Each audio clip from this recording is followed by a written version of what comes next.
बालक जिद ठान गया। मैया ने कहा बड़े होकर के बेटा भजन करना, अभी तुम्हारी उम्र केवल 5 वर्ष की है।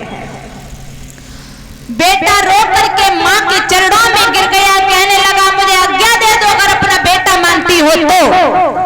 अगर मुझे आज्ञा नहीं दोगी वन में जाने की तो तुम्हारा बेटा फिर तुम्हारे पास नहीं रहेगा। मैया ने सोची कि अब नहीं मानेगा। धन्य है ऐसी माँ की कोख जो ऐसे पुत्रों को पैदा किया है, जो अभी उनका नाम भागवत में आ रहा है। बारे प्रभु, आज बेटा ने जिद ठानी और एक बात कही मैया कि सुख दुख की जो कुछ कहनी री, सो चलती बिरिया कहे रे।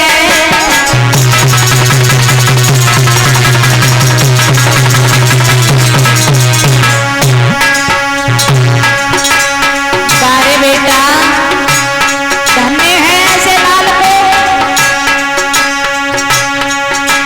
बस एक बार पुचकार की,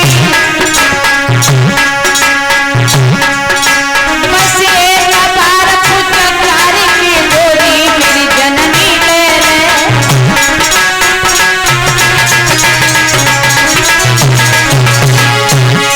मेरी माता भंगा बाबा की होठों और जननी ढूंढी पूरा नहीं को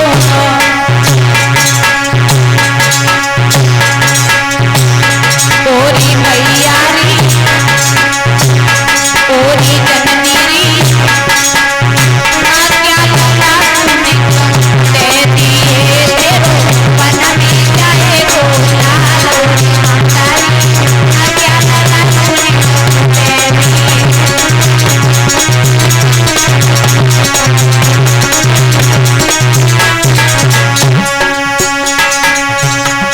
के छुई मैया के पैर को आगे चलो सिधारी, पहुंच गओ वन बीच में सुनियो कथायगा।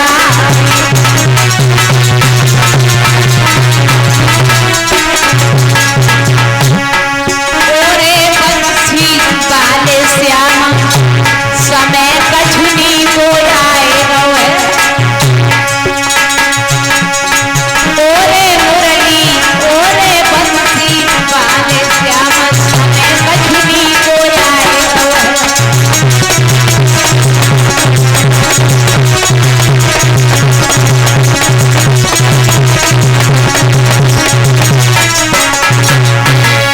बहुत सुंदर। आज ध्रुव चला, मैया ने दोनों हाथों से आशीर्वाद दिया, जाओ बेटा तुम्हारी जो तपस्या सफल होगी और तुम भगवान को प्राप्त करके ही घर पर लौटोगे, ये आशीर्वाद है। लेकिन आशीर्वाद तो दे दिया, पर वो मैया रोते रोते बेहोश होकर के आंगन में गिर गई। होता क्या है, ध्रुव आगे निकला तो गांव के लोगों ने उत्तानपाद को बताया तुम्हारा बेटा वन में भजन करने के लिए जा रहा है। राजा उत्तानपाद ने जवाब दिया उसको वापस लौटा दो, उसकी माँ को जो की रोटी मिलती है आज सब्जी से मिलेगी। ध्रुव कहने लगे अब नहीं लौटेंगे, नहीं लौटा। फिर गांव वालों को भेजा, ध्रुव को वापस लौटा दो, आधा राज ध्रुव का आधा उत्तम का। छोटा सा 5 वर्ष का बालक समझ गया, घर से बाहर निकलने में ही भगवान का नाम अभी तो मैंने बैठ करके लिया ही नहीं, केवल मन में ठान ली है कि तेरी तपस्या करने जा रहा हूं तो मुझे आधा राज्य मिल रहा है, और जब मैं तेरी तपस्या करने लगूंगा तो पता नहीं क्या मिलेगा। लौट जाओ वाले, मुझे नहीं चाहिए ऐसी धन दौलत, ऐसा राज्य जिसके नाम में राज्य मिल रहा है तो तपस्या में पता नहीं क्या मिलेगा। अब बताइए, छोटे से बच्चे ने कहां दिमाग दौड़ाया, और कोई होता तुरंत राज्य की सुन के पीछे लौटे आता। मैं नहीं लौटूंगा। ध्रुव चले, आगे चले तब तक देव ऋषि नारद मिल गए। कहने लगे कहाँ जा रहे हो? कूदरा से टपकत बहे जा बन के बीच में। अरे कोई शेर भेड़िया मिल गया, एक ही कौर में तुम पेट में चले जाओगे। कोई बढ़िया में लौटना नहीं। अच्छा, शेर मिला, बकरा मिला, भेड़िया मिला, मोटा बन जाए। भैया जैसे ही ध्रुव ने इतनी बात कही कि मैं नहीं लौटूंगा, तो नारद ने कहा बेटा वन में भजन करने के लिए जा रहे हो, लेकिन बिना गुरु के गुर मंत्र लिए हुए भगवान नहीं मिल सकते हैं। ध्रुव कहने लगे गुरु ही नहीं जानते, कैसे कहते का होत कहाँ लगत कहाँ बैठत कैसे। क्यों महाराज? ये गुरु कौन से पेड़ पर रहता? नीम पे।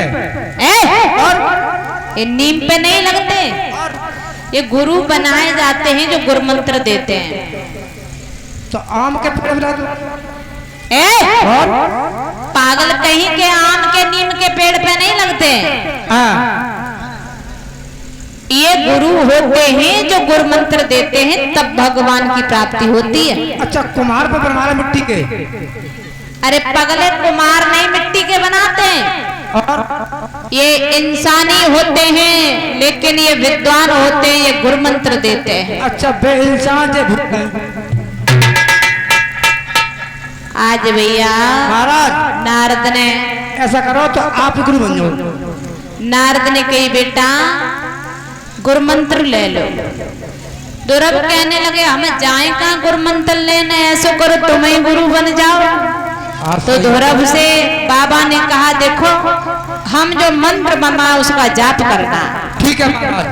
आज भैया मंत्र दिया, ओम नमो भगवते वासुदेवाय। ओम नमो भगवते वासुदेवाय। बेटा ऐसे नहीं मंत्र है, ये मंत्र आप दोबारा सुनिए। दोबारा सुनाओ महाराज। ओम नमो भगवते वासुदेवाय। ओ भगवते वासु आ गई तो तुम्हें भगवान नहीं मिलने वाले, पहले मंत्र सही से जपो। महाराज दोबारा बोलो। ओम नमो भगवते वासुदेवाय। ओम भगवते। महाराज मैं क्या बड़ा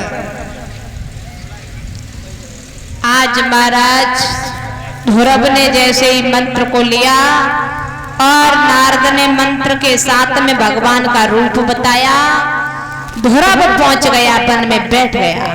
अब नारद ने जैसे ही मंत्र दिया, ध्रुव तपस्या कर रहा है, लेकिन इंद्र की नानी मर गई। इंद्र कहने लगा ये ध्रुव तपस्या कर रहा है, कहीं मेरा इंद्रासन न छिड़ जाए, अप्सराओं को भेजा। लेकिन प्रभु के जो भक्त प्यारा होता है तो वो अप्सराएं कुछ नहीं कर पाते। अप्सराओं को भगवान ने जादू के द्वारा बर्रैया ततैया लपटी सो भाग करके चली गई। ध्रुव और तपस्या कर रहा है, ध्रुव ने न कोई पानी नहीं पिया न कोई भोजन किया है।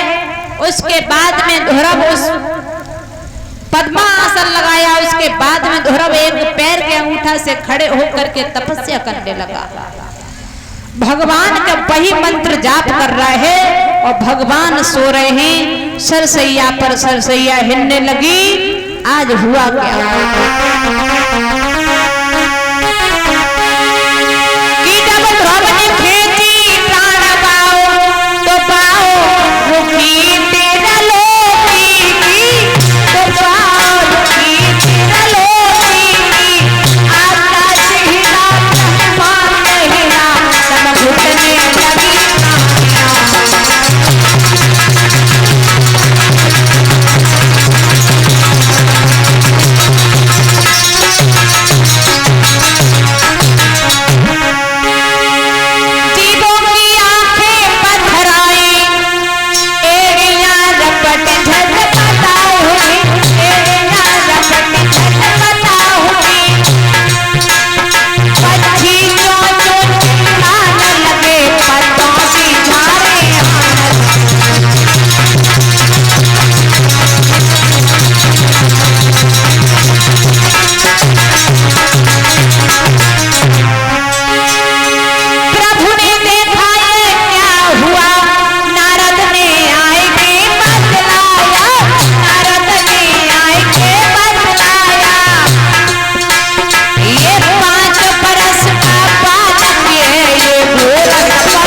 आज महाराज ध्रुव की घोर तपस्या जैसे ही प्रभु को जाकर के जगाती है, इधर नारद ने कई काय के धरे हो, ध्रुव घोर तपस्या कर रहा है तुम्हारा ये क्षीर सागर में सरसैया हिल रही है, फिर भी आप कह रहे हो क्या हो रहा है।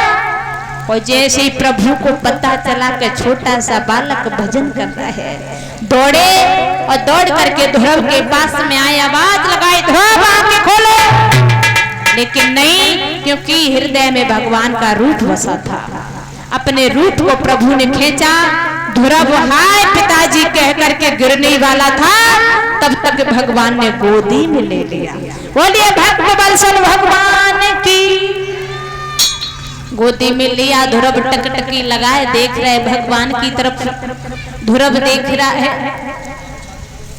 इधर हुआ क्या, भगवान ने कहा बेटा तुम वन में भजन करने के लिए कैसे आ गए। ध्रुव ने कहा पिताजी मेरी माँ जौ की रोटी खाती है और मेरी मौसी ने में से ऐसे कड़ुए शब्द बोले। भगवान ने जवाब दिया अगर तुम्हारी माँ को जौ की रोटी नहीं मिलती, तुम्हारी माँ सुंदर से भोजन करती तो तुम कभी वन में भजन करने के लिए नहीं आते।